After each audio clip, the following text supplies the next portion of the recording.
On November 16th, Chinese President Xi Jinping and U.S. President Joe Biden met prior to the APEC, Asia-Pacific Economic Cooperation Summit, engaging in several strategic issues. Among these, both leaders reached an agreement regarding the issue of fentanyl. How did fentanyl become a focal point of the meeting due to its significance in bilateral discussions between the two most powerful countries? Let's first understand this chemical substance. Fentanyl is a potent synthetic opioid drug approved by FDA for use as an analgesic, pain relief, and anesthetic. It is approximately 100 times more potent than morphine and 50 times more potent than heroin as an analgesic.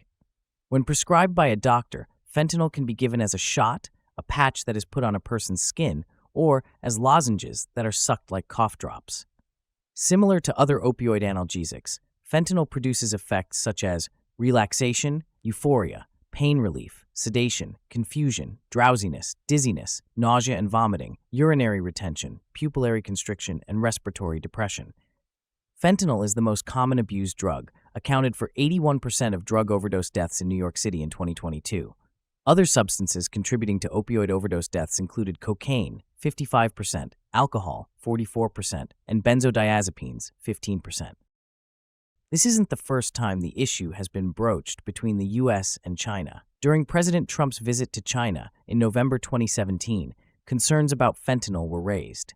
Subsequently, in December 2018, during the Buenos Aires meeting, both Chinese and U.S. leaders agreed to strengthen cooperation in controlling fentanyl-related substances.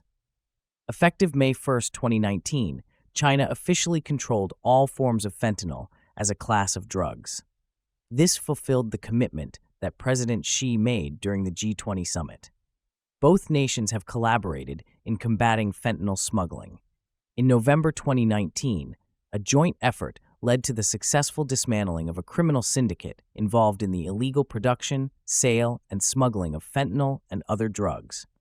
This collaboration involved China's Ministry of Public Security's Anti-Drug Bureau and the U.S. Department of Homeland Security's Immigration and Customs Enforcement, exchanging intelligence and evidence to disrupt the criminal network.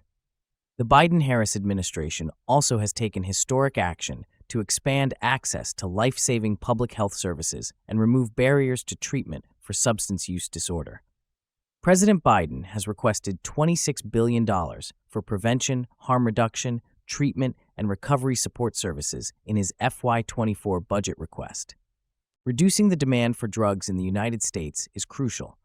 Ann Milgram, director of the Drug Enforcement Administration, highlighted how Mexican drug traffickers often mix fentanyl with cocaine, heroin, and methamphetamine to entice Americans into unwittingly consuming fentanyl and becoming addicted.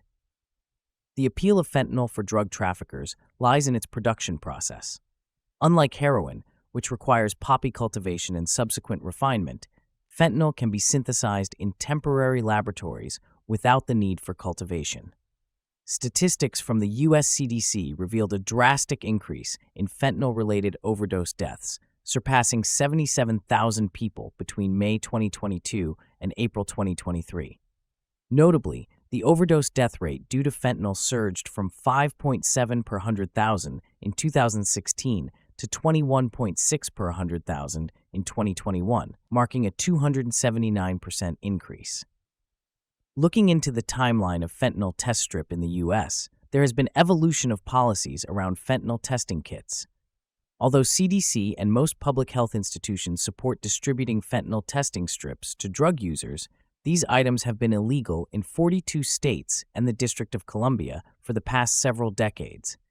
This is because drug users might use them to test or analyze illicit substances. Except for Alaska, each state prohibits the possession, manufacturing, sale, or distribution of drug-related items. Illinois law specifically prohibits drug-related items intended for the illegal identification or analysis of controlled substances' strength, potency, or purity within private residences. In recent years, NIH and FDA leaders call for more action in prohibiting fentanyl, and recent shifts in state laws have occurred. Like Arizona removed fentanyl testing strips from its list of banned items in 2021, and Tennessee followed in early 2022.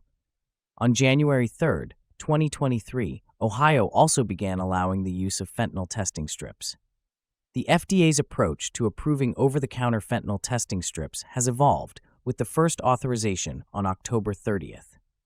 As we can see, increased emphasis on addressing the threat of fentanyl has become more clear, as the leaders of the two most powerful countries have agreed to put effort in prohibiting fentanyl and the recent FDA approval of fentanyl test strip. We might also see more demands on fentanyl testing in the future.